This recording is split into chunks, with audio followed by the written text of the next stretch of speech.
that pursuant to Section 125 of the Standing Orders of the National Assembly, the Standing Committee on Public Petitions is established to receive formal complaints from the public on matters of public concern and subsequently draw recommendations on these petitions to the Assembly plenary. Accordingly, the committee received a petition from some concerned staff of the GT board alleging graft and abuse of office by the GT board.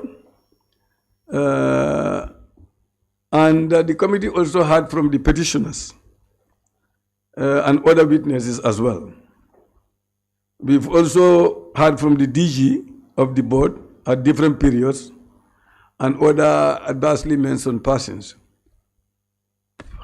It is important to note that this is not a witch-hunting exercise. Rather, it is to get the facts straight, draw recommendations that will ensure strong and efficient public institutions to serve the citizens and other individuals of the country.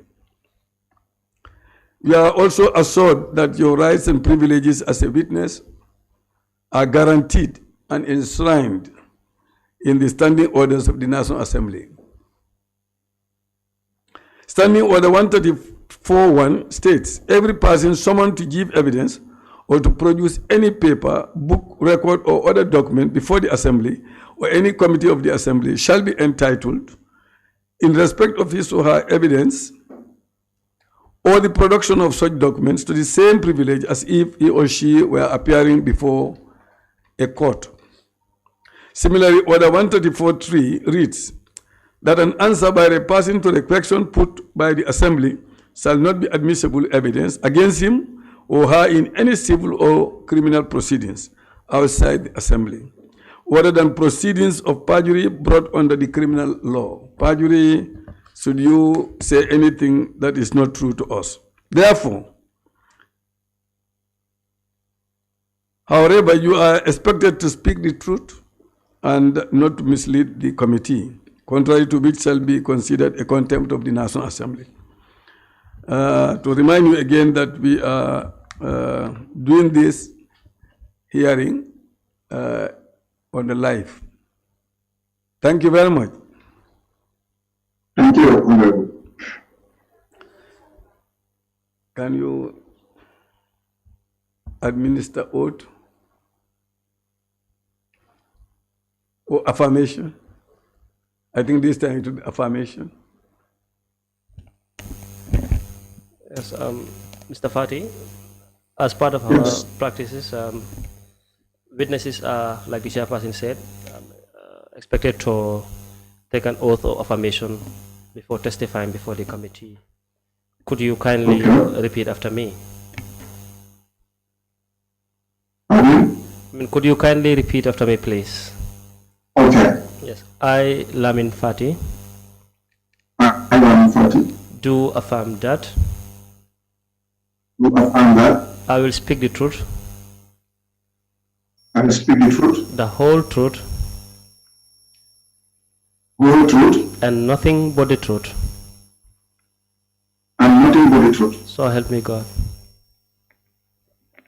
Help me God.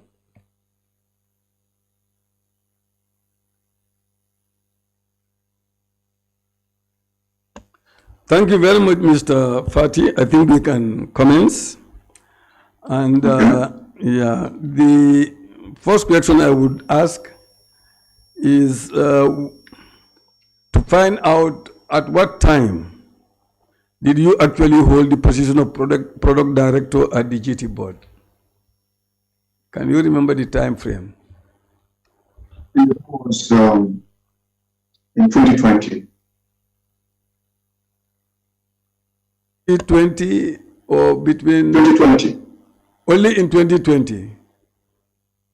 No, it was from 2020. I assume the office from 2020. Yes, up to what time? Up to when I was redeployed to Spain. That was March 2020. This is 2020. Okay. He said 20.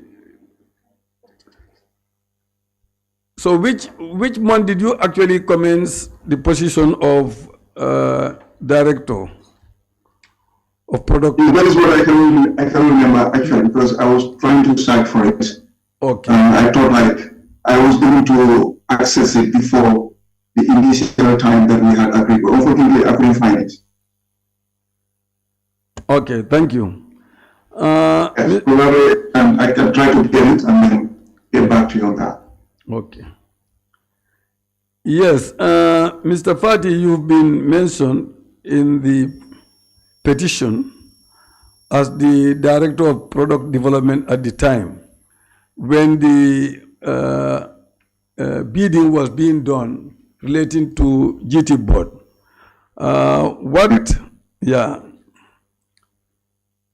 If you are aware of the process relating to these ecologies, can you explain what you know about this process? Like in terms of process, I don't actually understand.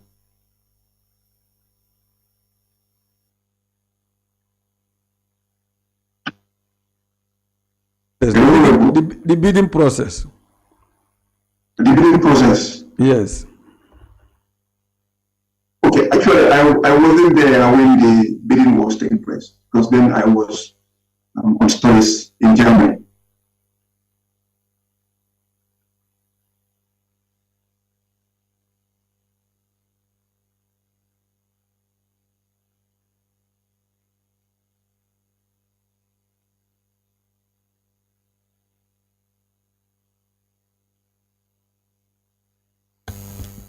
Mr. Fati, are you done with the first answer?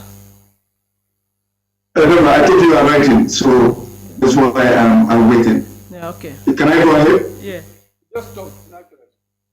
Oh, okay. I wasn't there when the bidding process actually took place, because then I was on studies in Germany. I'm doing my MBA. But what I know is the process of developing the concept started when I was there. And eventually I left it and went to Germany. And I wasn't there until the time that the bidding was processed and final decision was made.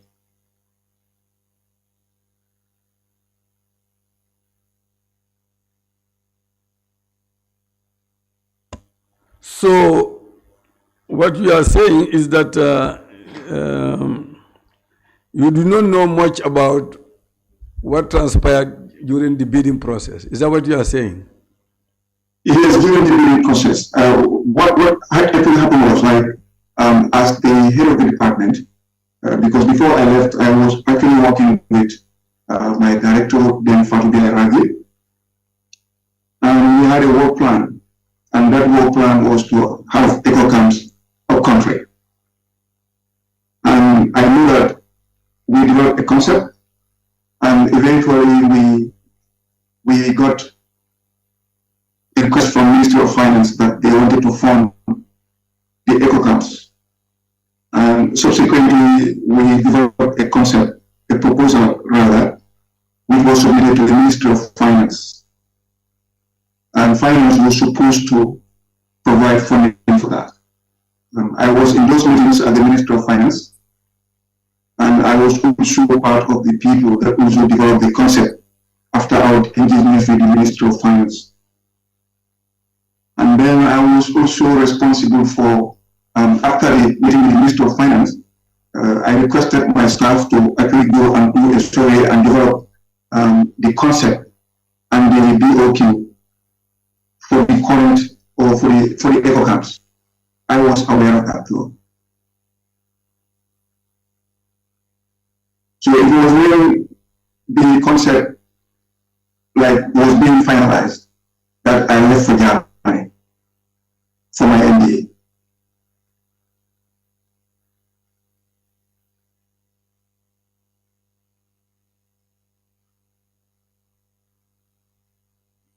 Yeah. Thank you very much, Mr. Fati, for that response. It is good to know that you were present during the formulation of the concept, and also you were there during the negotiations with MOFE. It has been mentioned in the petition that, after the bidding process, the Department of Product Development were not actually satisfied with what became of the concept, which means there were differences between what was actually conceptualized and what was to be implemented. Are you aware of that? Not necessarily what was implemented. I had, because this thing actually happened, because at one time I came back, and that was the time that I was present in some of the activities. Because what actually happened was like we had a request from the Ministry of Finance, and the Ministry of Finance wanted to give us money, and they asked us to develop a concept. But by then we already had this in mind. We had it as part of our plans. So when we had a meeting with the Ministry of Finance, then there was this position that they have realized that they give money to people and the projects are not properly implemented. So they requested that if they were going to give funds, that those funds were going to be given at intervals, which would be subject to evaluations and things like that.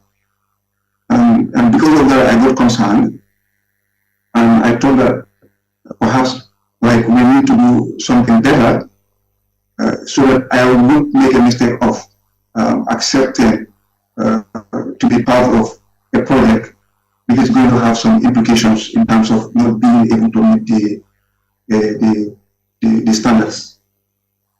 So as such, I requested one of my staff to actually go around, because initially we developed a concept which we submitted, and that was supposed to be about 20 million for the camps, or the 4 or 5 camps.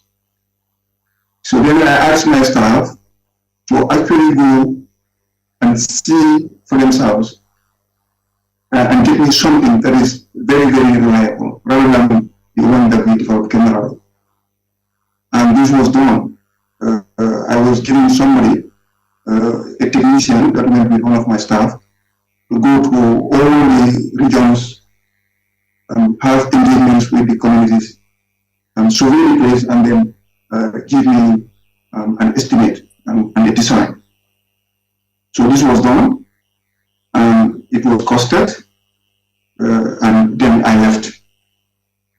But what I also remember was, in order to be on the safer side, I had also insisted on my staff going out and even finding out about the prices, especially I could remember the one for electricity, I could remember very well.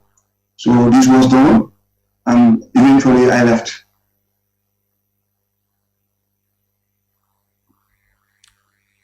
Okay, on a specific note, Mr. Fati, in the petition, yes, it is being noted that GPPA did advise again giving the entire lot to one contractor. So on that specific issue, did you meet with any group of GT board staffs? And if so, what were their complaints with regards to giving the contract to one individual contractor?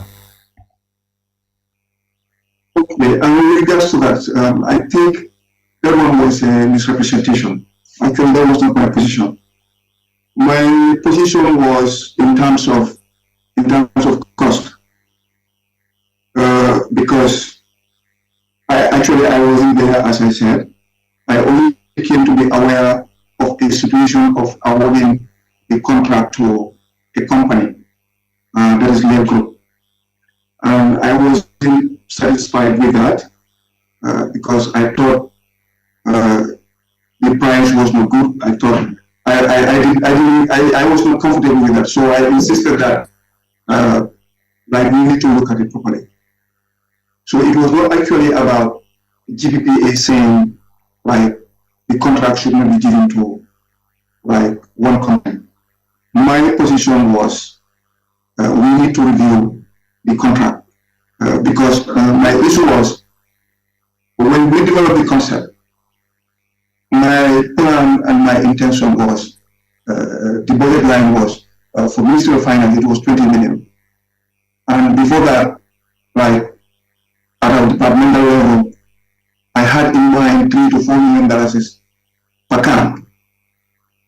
So when we went to the Ministry of Finance and in negotiations with them, we increased it to 20 million. So if, for example, and this was when I was in Germany, and then I come to realize that that has increased, and to the extent of somebody submitting 26 million, to me, that was unacceptable. And this was the query that I made, and that was my position, and that has been my position throughout. So I'm trying to make a clarification to say that I wasn't actually, my issue was not actually about giving all the camps to one contractor. My problem was about cost and also in terms of the numbers. Yes, thank you very much, Mr. Fati. Just to clarify, were you aware that the GPPA actually recommended or advised that the lodges be split into lots and each lot to be awarded to a single bidder rather than giving all the 5 to one company? Were you aware of that? What actually happened was I came to know about that, but how I came across the whole thing was like I got an email, I saw an email, I was copied in an email from the Director General, and this email had approval from GPPA, granting approval for all the camps, and I think at the time, I can't remember the exact amount, was 97 million, something like that. So when I saw that email, I became uncomfortable. So, and then I reacted. So it was later that I came to find out that GPPA actually made that recommendation. But my problem actually was not even whether it was given to one person or whatever. That was not my problem. My problem actually was like it was expensive and we had to look at it. And this was what my position was. But not necessarily whether we give the contract to one person or not.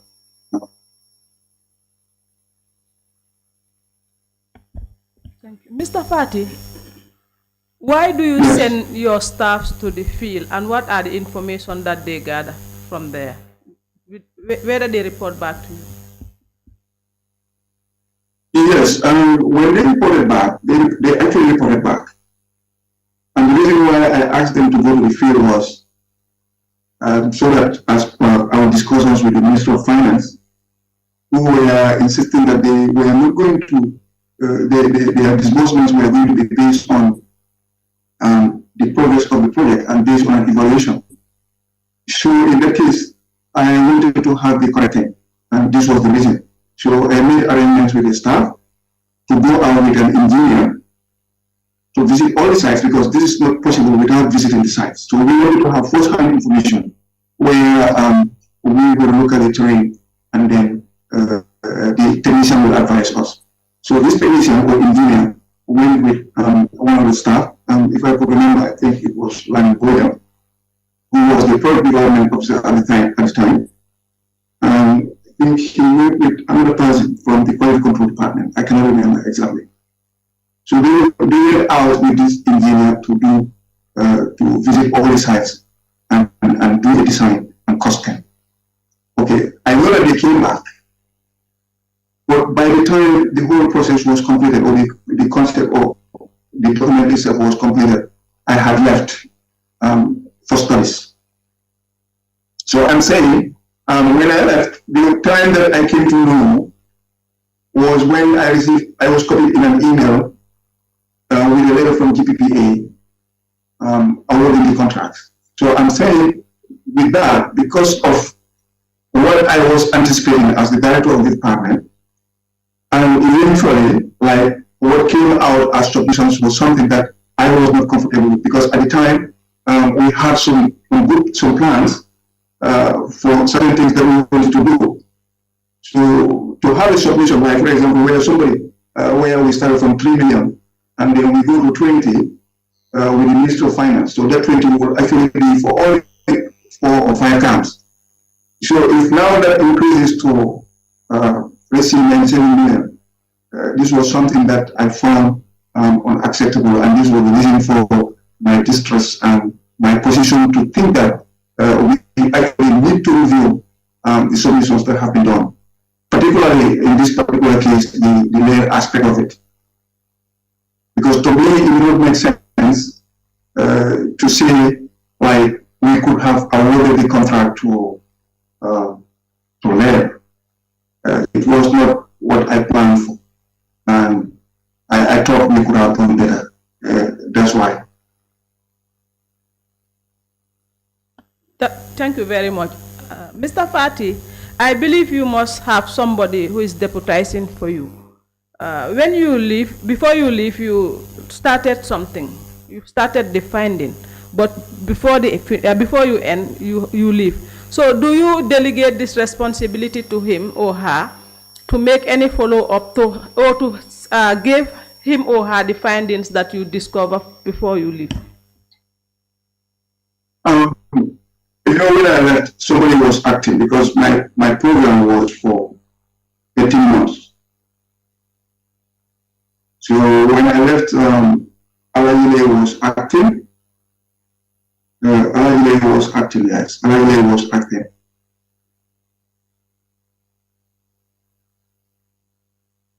So because in terms of accountability, when I left, it means somebody was acting. So it was not actually my decision to, or it was not me that would make the decisions and things like that. That was why my reaction was, because I was copied in an email and I reacted. So eventually I came back and I was part of the processes. Yes. And this was the time that I was involved in the decisions about the eco camps.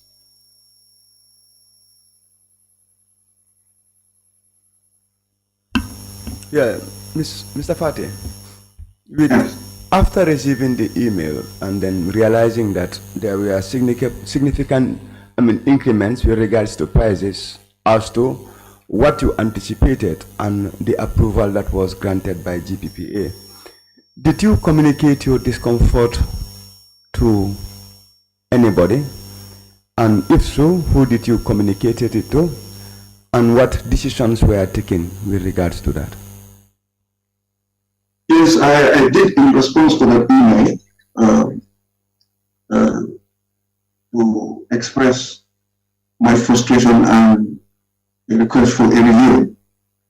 And when I did that, I went back to Gambia by June, and we started the process of looking at it again. The first thing that I did when I went back was to request for an audit.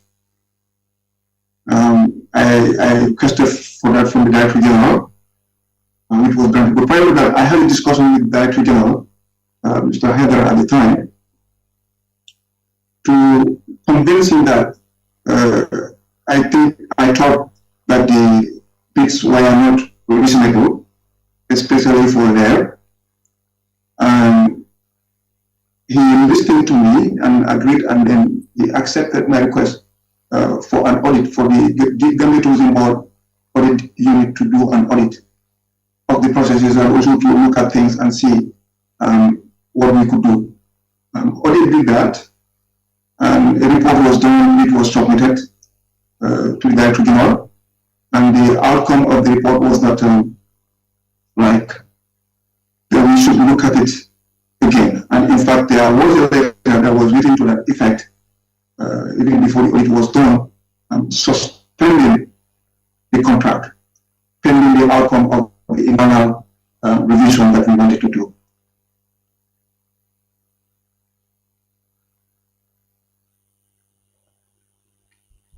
Okay, do you want to continue from that? After the suspension of the contract, what happened? Because as at now, Lair is executing the contract. So what happened after the suspension of the contract? Yes, after the letter was sent, then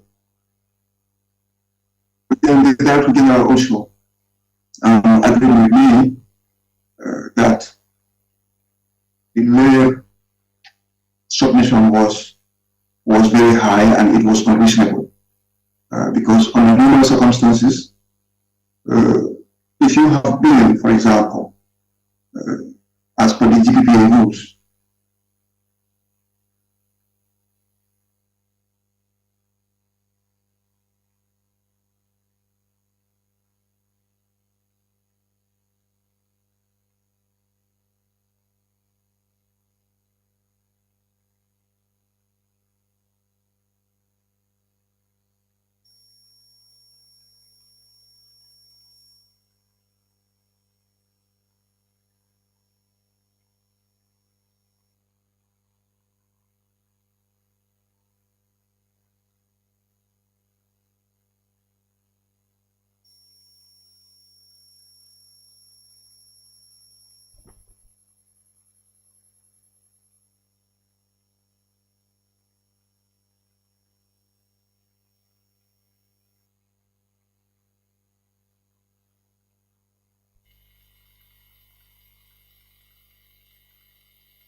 So, I don't know, you're getting us right?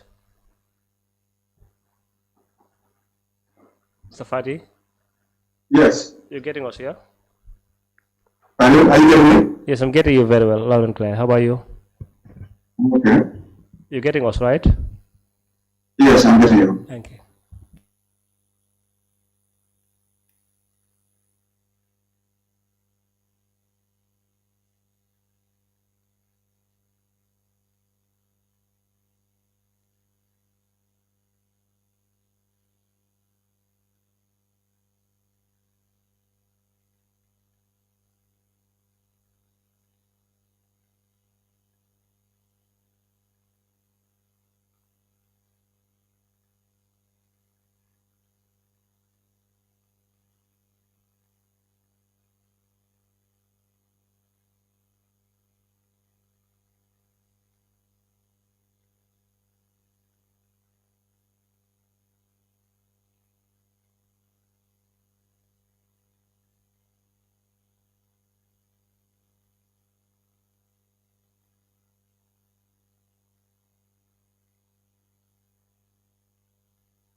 Okay, welcome back, Mr. Fati. Thank you very much.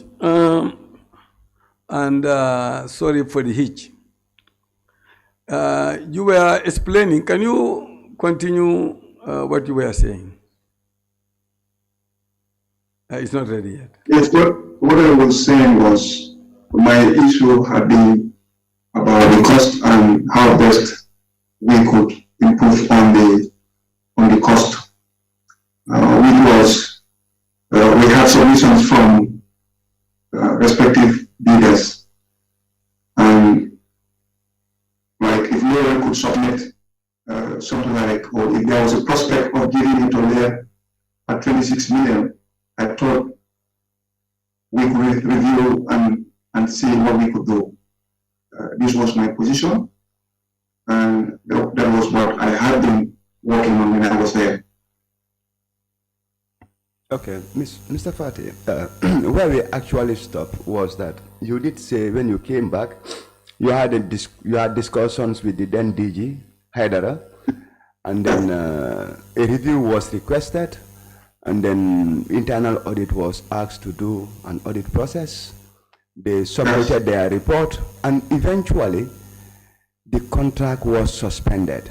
So the question was, what happened thereafter? Because currently Lair Group is executing the contract. What happened after the suspension of the contract? What happened? This was like, you recall, it was a long time ago, so I may not be able to remember everything. But what I know is that first there was an agreement between me and the Director General to write to Lair Group based on the observations that I made, that we were going to suspend the contract pending the outcome of an internal review. Then the internal audit did the review, and a report was submitted, which found that like we need to actually look at the contract layer again, especially the submission for layer, and also the audit report also actually highlighted some issues in terms of procurement and things like that. So basically, the internal audit report was not favorable to layer. Okay, so what eventually actually happened was we didn't agree with the Director General to actually get a consultant. And this consultant would come and review the project, Gambia Tourism Board.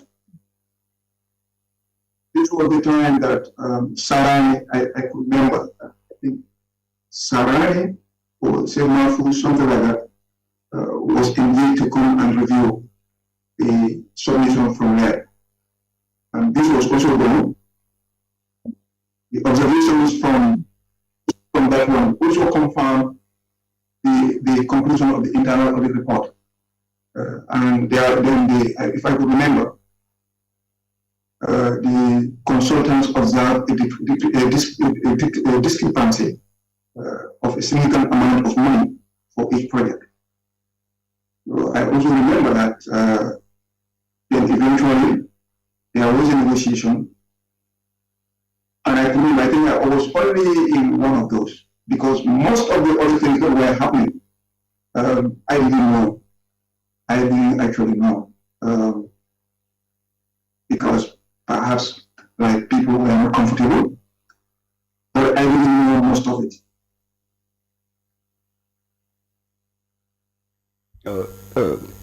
To be specific, Mr. Fati, what we want to know is, after the suspension of the contract and the advance mentioning of LAIR by the internal audits, how was the contract reinitiated again? And when was it reinitiated and by who? This is exactly what we want to know. Yeah, because as I said, when I left, because I think my assistant will be in a better position to explain that, or the head of the contracts committee, because there is a contracts committee that actually looks at contracts. So I wasn't there. They have their members, and it was the members that reviewed the contracts, the bidding, and awarded the contract. So when it comes to the award to LAIR, it means it was a contracts committee decision. For me personally, my problem about it was I was the head of the department, and I had my proposal, we had our proposal. So I was thinking that I was concerned about the amount increasing from my initial conceptualization to how much we had in this case. And I was trying to ensure that now that I was back to work with the office to try to see what best we can actually reduce the cost of the LAIR contract. Yeah. Mr. Fati, so yes. Are you trying to tell us you do not have any progress report as to the departure point after recommendations were made to suspend the contract? It was one that I remember was, I think the procurement officer may confirm this. When the suspension was requested, we were working on it. And then eventually I saw a contract document. Then I took the contract document and tore it because I was angry. Saying I was emotional. So what I know is that after that, we had engagements, and Silma Fush was actually asked to do some works. And there is the review, and the review was done. So what I'm not sure about is, I know that at one time I went back. I went back to Germany, something like that. Yes. Yeah. Okay. Can we have? In other words, I cannot remember exactly the departure point, because my concern was, one, labor was expensive, and the other concern was, we did a concept and we did a BOQ, and with this BOQ, we had actually costed it. So if anybody was to submit a bid, I did not expect it to be what they actually submitted. And also, if you have a cluster of bidders, we were around like 12 million or whatever. To me, there was an opportunity to actually reduce the cost, because if you have this cluster of about 4 or 5 people, in terms of GPPA, when one is very low, there will be a disqualification. And when one is too high, then there is another disqualification, because it means the two of them are actually not submitting the right whatever. So there, if you also have a cluster of people which are about 3 or 4 or 5 people, then that will also give you some sense of like those people being realistic and also being closer to the concept that we developed and even the BOQ that we did. I was expecting that probably when it comes to the major difference would have been in terms of the workmanship, it will be about 15% of the total cost and things like that. Yes. So, and when Sarah came, Sarah did an analysis and he confirmed to say that the bids were, especially for them, was high. So now there's a report to that, and I think the office will have that. I cannot remember exactly what it was, but there was a report. A report that was also even submitted to GPPA. Finally, Mr. Fati, I mean, it would have been really good if you could have told us who was responsible for the reinitiation of the contract, because from what you've recounted, we clearly understand that, look, the gap between the BOQ as per your feasibility study and the contracted price, there was a huge variance. And due process was followed to review, to audit, and work on the audit implementation, which was to suspend the contract. But the contract is reinitiated again. And it's rather unfortunate that you cannot guide us through the process of the reinitiation and tell us in clear terms who was responsible for the reinitiation. But the good thing is, you said your assistant will be in a better position to tell us. Now, can you provide us with the name of your assistant so that the committee might, after consultation, invite him? My assistant was Alajile. Alajile. Yes. And what I want to clarify here also, I'm sorry that you're really disappointed that I'm not able to provide you most of this information or whatever. But actually, while I was there at certain times, and I wasn't aware of most of these things that were happening until to a point that I could remember. I said I was going to leave the job. My staff were witnesses until one day I got angry and I left. I said I was going home. And then they called me back and said, please, you have to come back. So we went and had a meeting. And when we had a meeting, then the discussion of the eco camps came. And then I realized that there were things that were happening without my knowing as the director of the department. That was the unfortunate thing about it.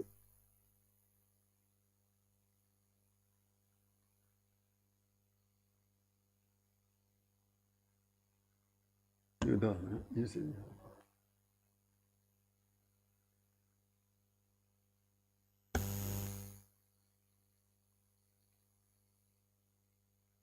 You can continue, Mr. Fati. You can continue. Yeah, so what I was actually telling you is that while I was there, things were happening without my knowing as the director of the department.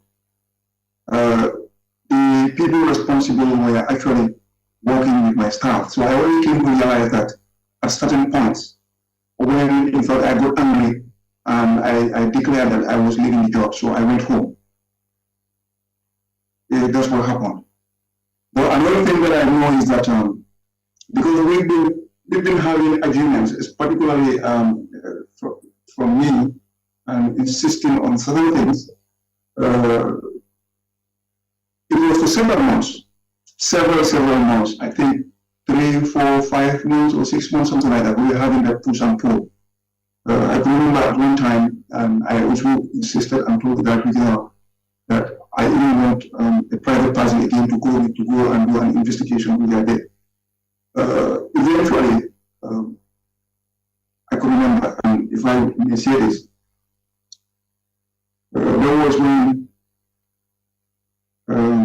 basically, what I can say is that I'm sorry that I am not able to help you, but most of those things that were happening were actually done behind my back.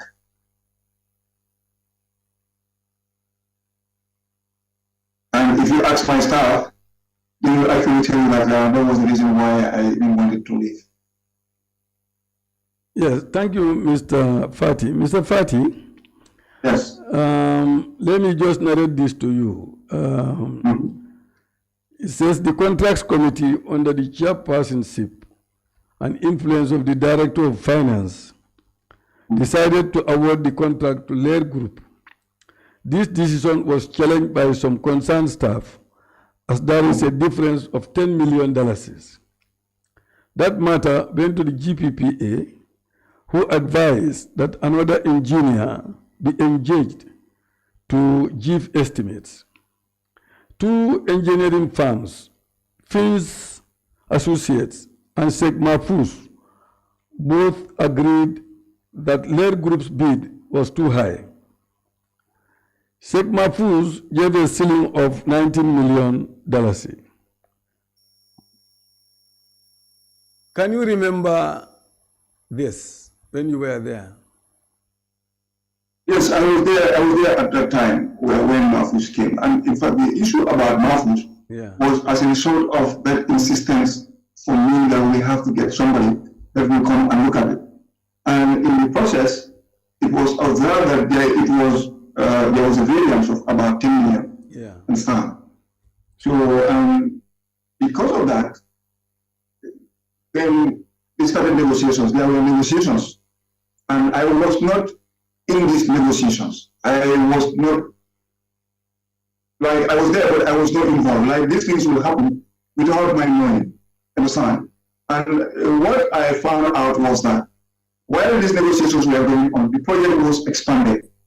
Understand? So eventually, with those observations and also the recommendations that we are making, it was eventually costed at about 19 million. So for me at the time, like 12 million, 14 million was okay. But like to think about, talking about 26 million was actually too high for me. And what I also knew is that Lair was granted the project because of pre-financing. So my position was, I don't want to enter into pre-financing of about 97 million, when actually we have bidders that are there, and then the whole project may be about 40 million. So for me, it is better to pay 40 million one-off or even pay half rather than going into pre-financing with an exaggeration of about 10 million per project. When you look at that, that gives you about $15 million. To me, that is unacceptable. So what I'm trying to tell you here is that while I was there as the director of the department, and because of the position that I took, these negotiations took place behind my back.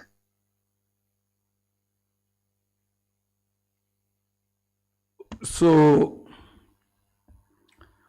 what you are saying at this stage, you are not involved in this bidding at all since this thing, the intervention of the two engineering firms. You have not been consulted relating to this bidding. That's what you are saying now. I have not been consulted. I remember that, like, for Mahfouz to come, like, that I knew about because I insisted. And also, let me clarify this. The issue about the making a review of this was as a result of the observations that I made with the Director General agreed to. And this was the reason why Mahfouz came and we did a review and things like that. But eventually, people were not happy with my position. So as a result, I was sidelined. And my staff will confirm that on the day, one of the days that I left, I came back, they called me, and then we had a meeting. So when we were having a meeting, then it was disclosed to me by my staff to say, okay, the thing has changed. I said, then if I am the director and I'm not aware of this, then it means I'm not being here. Then that day also I packed my bag and then went home. I said, you know what, I am okay. I think it's better for me to pick it up and go. So I left. Mr. Fati, prior to your departure, who was the chairman of the contract committee? Normally, I think at the time, I am not sure, but they will have a contracts committee with chairmanship. I know that I was chairman at one time, but not at this time. So possibly, I know that the Director of Finance was also chairman, so possibly the Director of Finance might have been the chairman at this time.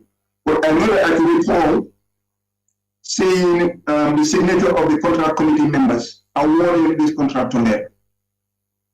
So the minutes of that contract committee, which awarded the contract, will actually specify the person that was the chair. But I think it will be Director of Finance.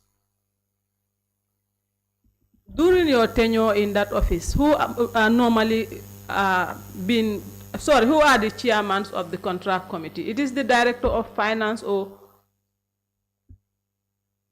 The belief we had was that the Director of Finance should be the chairman of the contract committee, and the Director of Finance had been the chairman of the contract committee.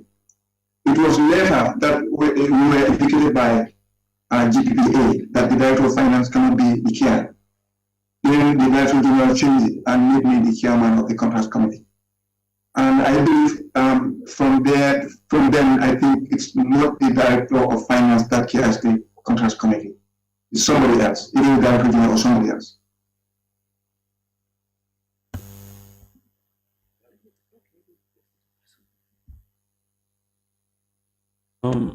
Mr. Fati, Yes.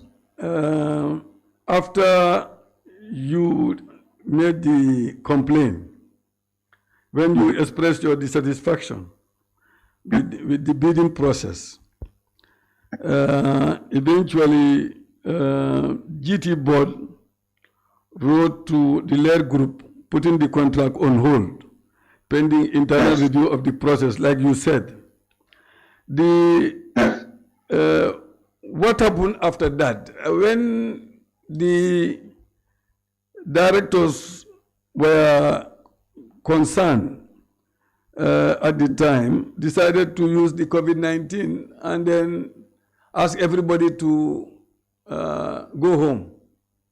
Were you aware of that? Yes, I was also, because at the time when there was a time that I was already at home, and on the basis that I had resigned somehow. Then I got a letter at one time to say that staff should be home, something like that. I cannot remember exactly, but I know that I was aware at one time that money was paid for Laird Group during the COVID period. Then I also understand that this was the time that there was also the decision to pay us half salary. And then this time that some of us, we got angry and thought that like it was not the right decision. And I think staff also got angry.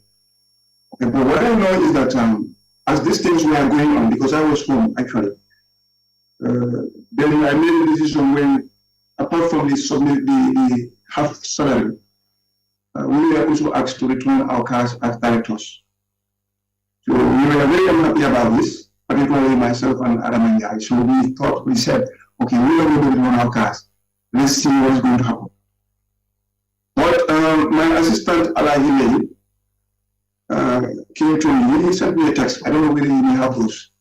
And he said, Lami, you said you have resigned and you have get the job. And also you want to make a decision is going to be considered as insubordination because you have been requested by the minister for you to return your cars.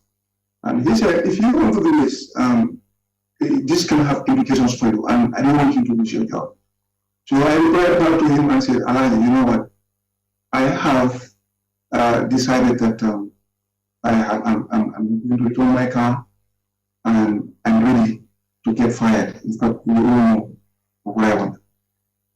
So he convinced me and said, okay, well, you know, these things that are happening at the office, we not know whether the minister has the right information because the minister is a good person. So he gave me justifications and reasons for why he thinks we should go and meet the minister to discuss with him about some of these things.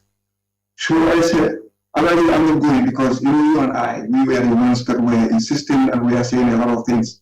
So I'm not going to minister because if you go there, he's going to send us back. He said, but let's go and explain to him about some of the situations that are happening, especially on the eco camps and especially on the half salary and things like that. So eventually he convinced me. He convinced me he called me and told me that myself, you, and Adama can go and see the minister. But eventually I did not go, so I went with him to see the minister. So we went and met the minister. Although we were afraid that he was going to send us away, eventually he accepted us and we had a discussion. So we brought to the minister's attention about some of these discrepancies and the payment of the half salary and the eco camps and all these things that you are talking about.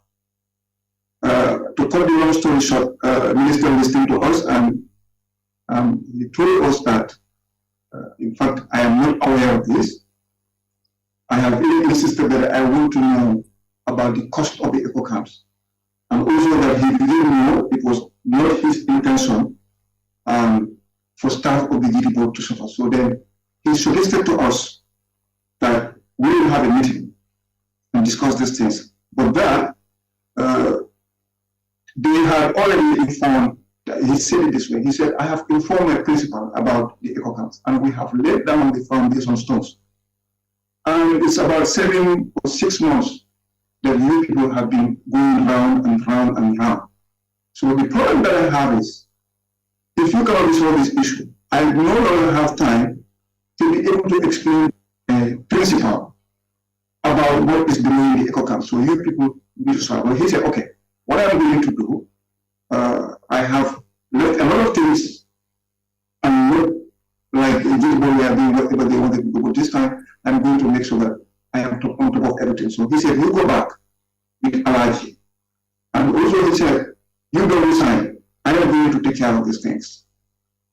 So he asked me to return my car. So I went to return my car, and then I went with allergy to go and meet with Stay Omar Bab. Because at that time we were aware that there was a petition that was being developed. So we thought that this was going to be a good opportunity for us to have a discussion with the minister, and this was the meeting that we had at the GTHI later. The minister made some clarifications, and in the meeting that we had, he informed us that there were going to be changes at the GT board, and that the eco camps, especially, they are going to be implemented because he has already promised the principal, and that is the president. So, but he said, we need to sort out ourselves and make sure we do what we need to do because he was running out of time.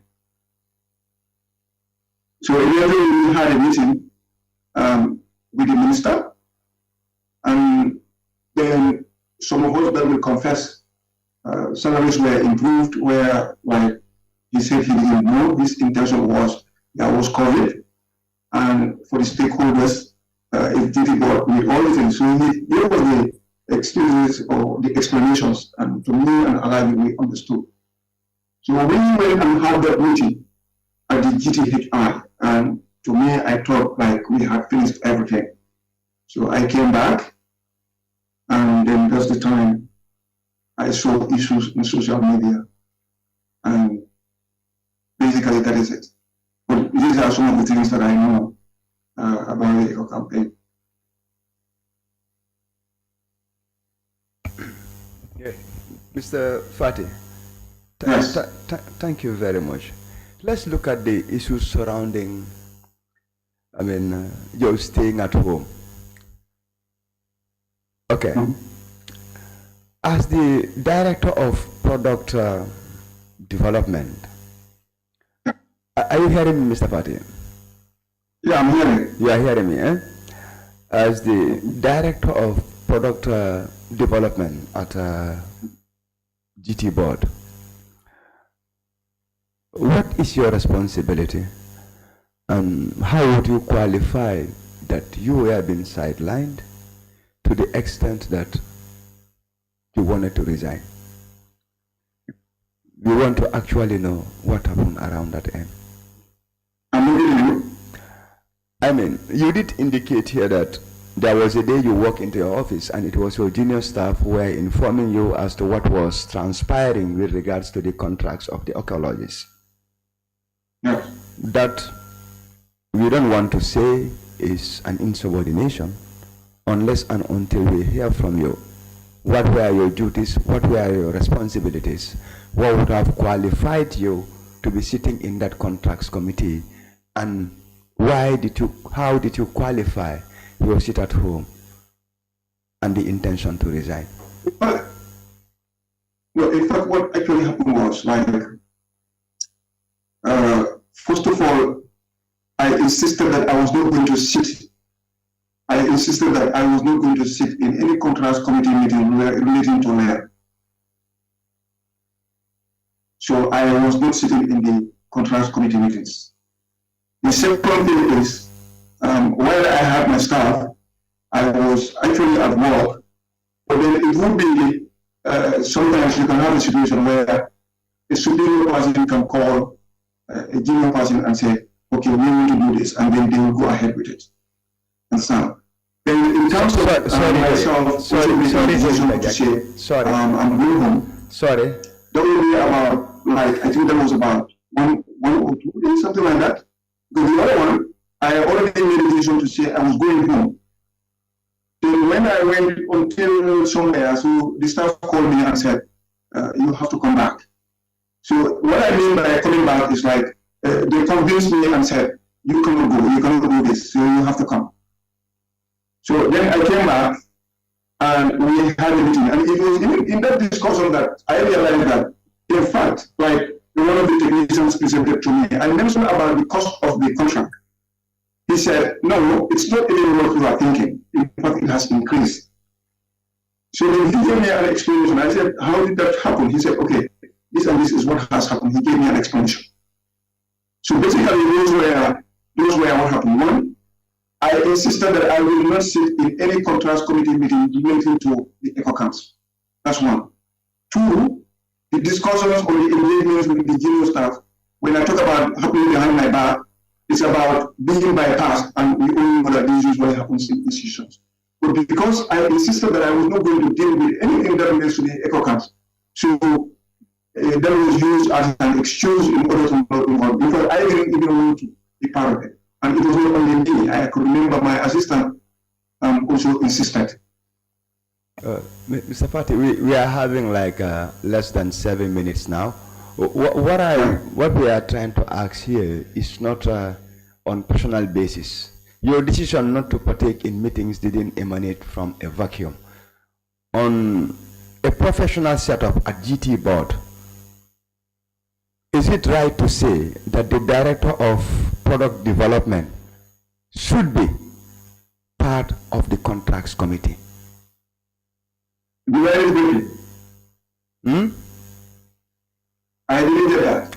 I'm saying, in a professional setup, will it be right to say that yes, the director of product development at GT board should be part of the internal contracts committee? Yes, that is professional. Like all the heads of departments were part of the contracts committee. Thank you. That will do. And I think that is logical. That is logical and professional in terms of as the head of the department, and you're talking about something that is being discussed with me, even the technical also relating to the department. The director could actually sit in the contracts committee. Thank you. That's all you wanted to. Thank you. Yes, Mr. Fadi, thank you very much. I just have three short questions, simple answers.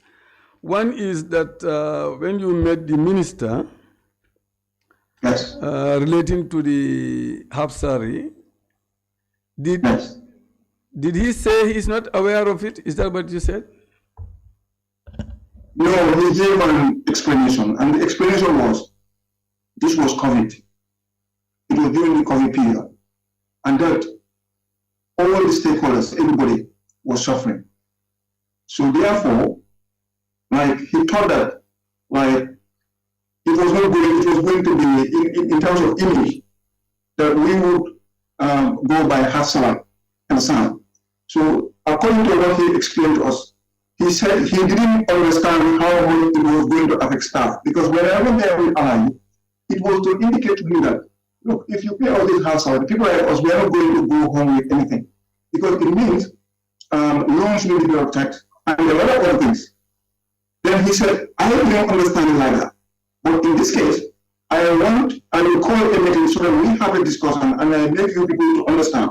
Then we also made some proposals to him, which he said, okay, no problem, I accept that. Then he will also recall, or if you find out that when we had a meeting at GTHI, the minister made a decision for us to be paid, I think an increment, sort of. So rather than being paid half salaries, we had a package that actually improved our salaries. And I remember myself, I got a significant amount of money out of that. But basically what it was about was like, we are just going through, and we had issues, and we thought we could bring this to the attention of the minister, and the minister then later said, we could go and have an internal family discussion about it and resolve some of these issues. And then that resolved the issue of the half salary. Okay. And then also, me and Adam, who also refused to return our cars, then we decided to go and get back our cars, and then everything became normal. Mr. Fati, just one more question. Do you know one Mr. Mamadou K. Jallo of the GPPA? Have you been seeing him? I don't know him. I used to be informed that like somebody from GPPA would come to like GT Board. So I don't even know him. You understand? So perhaps I might have seen him, but I don't know him. Would you also, in your own opinion, would you say that the bidding process for these lodges are compliant with the GPPA guidelines? Would you really say it is transparent the way it was done? As far as I'm concerned, there is no sense for pre-financing and to go and then pay in advance. And secondly, the amount for him was high. It did not make sense. There was a cluster of people at a certain region, and from the GPPA point of view, when, as I said, there is a criteria for evaluation of bids, and this is in terms of when it is too high and when it is too low. So when you put those things into consideration, then it tells you that it did not actually make sense for the mayor contract. We could have, to me, I think we could have done better. Okay, thank you very much, Mr. Fati. We really appreciate your presence, and we thank you very much for the presence. I think we'll draw the curtain here, and thank you. Okay. Yeah, thank you, because the time is...